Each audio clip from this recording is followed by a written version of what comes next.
শিল্পকলা প্রতিযোগিতা 2024-এ আমাদের হাতীবান্ধা উপজেলা থেকে আমরা আসছি। সকাল 9টায় ছিল আমাদের প্রতিযোগিতার সময়।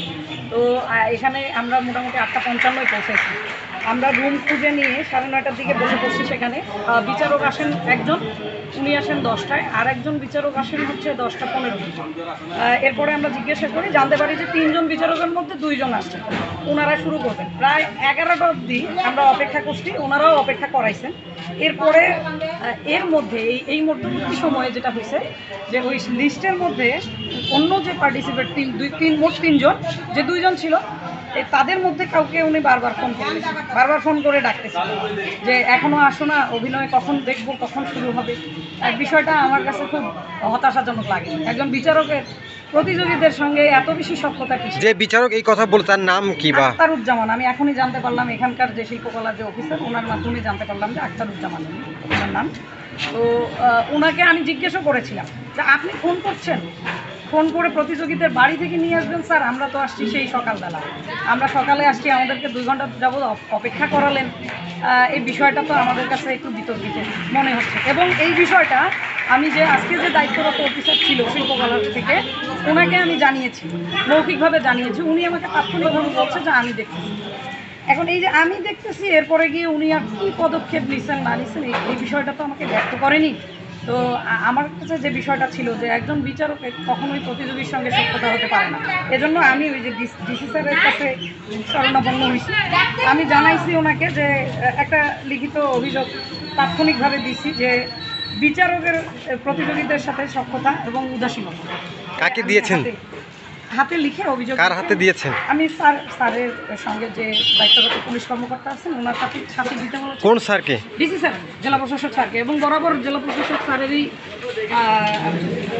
বরাবরই আমি আবেদনটা করেছি। এখানে আমি যে বিষয়টা চেয়েছি সেটা হচ্ছে যে বিচারকের এমন এহেন সিদ্ধান্ত, এরকম উদাসীনতা, এরকম স্বজনপ্রীতি অন্যান্য প্রতিযোগীদের সঙ্গে, সদরের নিজের এলাকার প্রতি যে এই স্বজনপ্রীতির যে ভাবটা, সেইটা যেন বন্ধ হয়ে যায় এবং সুষ্ঠু যেন ফলাফল হয়। কারণ একজন প্রতিযোগী সে তার প্রতিভা নিয়ে প্রতিভাটাকে প্রকাশ করার জন্য অনেক আশা নিয়ে দূর থেকে আসে। উনি যে বাড়ি থেকে ডেকে নিয়ে এসে, জানি না ফলাফল কী হবে, ফলাফলের দিকে এখনও যায়নি। ফলাফল প্রকাশ হলেই বুঝতে পারবো যে ওনার সখ্যতাটা খুবই গভীর এবং গাঢ় ছিল, যার কারণে আমার সন্দেহ খুব একটা ভুলের দিকে হয়তো যায়নি।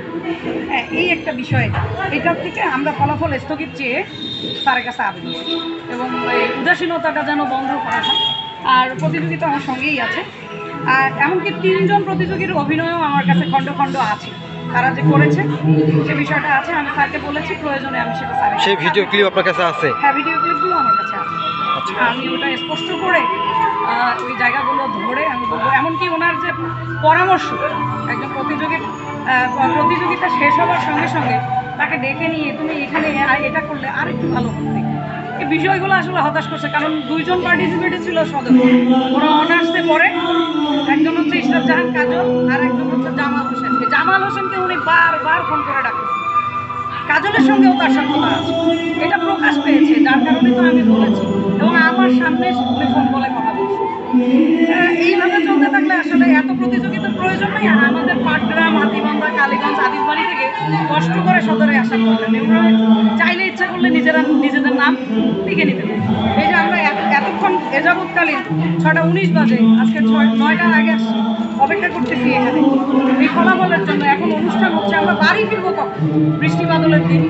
এই বিষয়গুলো আসলে ওভারঅল পুরো প্রশাসনের সুনজরে নেওয়া উচিত। এর ব্যবস্থা আমাদের জন্য, কোনো প্রতিযোগীর জন্য নেই, এটা আমরা ব্যক্তিগতভাবে করেছি, বিচারকদের জন্য লেগে থাকে সেটা। আর আমরা তো জানাইলাম স্যার সুদৃষ্টি কামনা করছি, স্যার আমাদেরকে আশ্বস্ত করছেন যে উনি দেখবেন, তবে বিচারকের সিদ্ধান্ত চূড়ান্ত, এই কথা তিনি বলেছেন। ওনার উপরে সম্মান জানিয়ে যে আমি জানি না ফলাফল কী হবে, ফলাফল তো এখনও আমি জানি না, কিন্তু যেভাবে ওনার প্রতিযোগীদের সঙ্গে সখ্যতা দেখা গেছে, যাতে ফলাফল যে উল্টাপাল্টা হয়েছে, ভালো হয়েছে আর আশার। কিন্তু ফলাফল যে আপনার প্রতিযোগী এখানে থাকে, যদি উনি জিতে থাকে, তাহলে কি তখন কি মনে করবেন? ফলাফল যদি আপনাদের নাম আসে ফলাফলে, আমি তবুও বলবো যে প্রতিযোগীর সঙ্গে তাদের সখ্যতা মানায় না। তাদের যত উপদেশ আছে, পরামর্শ আছে, অবশ্যই সেটা প্রতিযোগীর সময়সীমার পূর্বে 5 উপজেলা মিলে এখানে অংশগ্রহণ করতেছে, আমি কেন তাকে শিক্ষা দেব? শিক্ষা দেওয়ারও তো জায়গা আছে। ওই প্ল্যাটফর্মে এসে তাহলে এই মানসিকভাবে এর কি অবস্থা? এর সামনে যখন ওদের সঙ্গে তাদের সক্ষতাটা বেশি হবে, স্বাভাবিকভাবে ও দুর্বল হয়ে যাবে। এটা ওনার এক ধরনের কৌশল হতে পারে, এটা একটা কৌশল। এই সমস্ত কিছু জায়গা থেকে প্রতিকার চাই এবং এই স্বজনপ্রীতি থেকে ওনারা সরে আসুন। প্রয়োজনে বিচারকের দায়িত্ব থেকে নিজেরা অব্যাহতি নেন। নতুন যারা আছে উদীয়মান, যাদের মধ্যে অনেস্টি আছে, সততা আছে, তারা আসুন, তারা এই জায়গাগুলোকে এসে স্বচ্ছ করে। আর আমি অবশ্য ছিলেন, ওনাকে বলেছে, উনি কিন্তু আমাকে আশ্বস্ত করেছে, কিন্তু পদক্ষেপ খুব একটা ভালোভাবে মনে হয় না নিলে আমি তখনই হয়তো এটা ফলাফল বুঝতে পারি।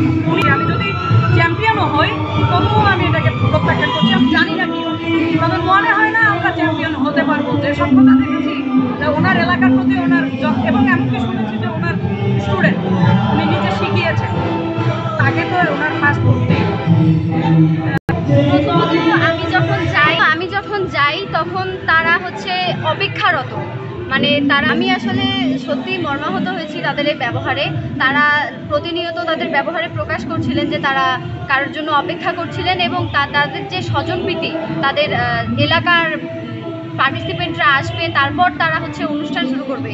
এতে আমার নিজের যে প্রিপারেশন ছিল, যে প্রস্তুতি ছিল, সেটা বেশ নষ্ট হয়েছে এবং তাদের যে মোটিভ ছিল তা সম্পূর্ণই যেন অপেক্ষারত, এইটুকুই বলার ছিল। আর তাদের আমার চাওয়া হচ্ছে ফলাফলটা স্থগিত হোক, কেননা ফলাফল ঘোষণার পর পরবর্তীতে ফলাফল পরিবর্তন করা হচ্ছে। যে প্রতিযোগী প্রথম হবে তার মনেও হচ্ছে মনস্তাত্ত্বিক একটা সমস্যার সৃষ্টি হবে। আমি চাই না এই প্রকার এরকম সমস্যার সৃষ্টি হোক। আমি চাই যে ফলাফল স্থগিত হোক এবং বিচারকের সাথে সম্পূর্ণ বিচার কাজ সম্পূর্ণ হয়ে তারপরে নিরপেক্ষ বিচার হয়ে আমার ফলাফল আমি হাতে পাই।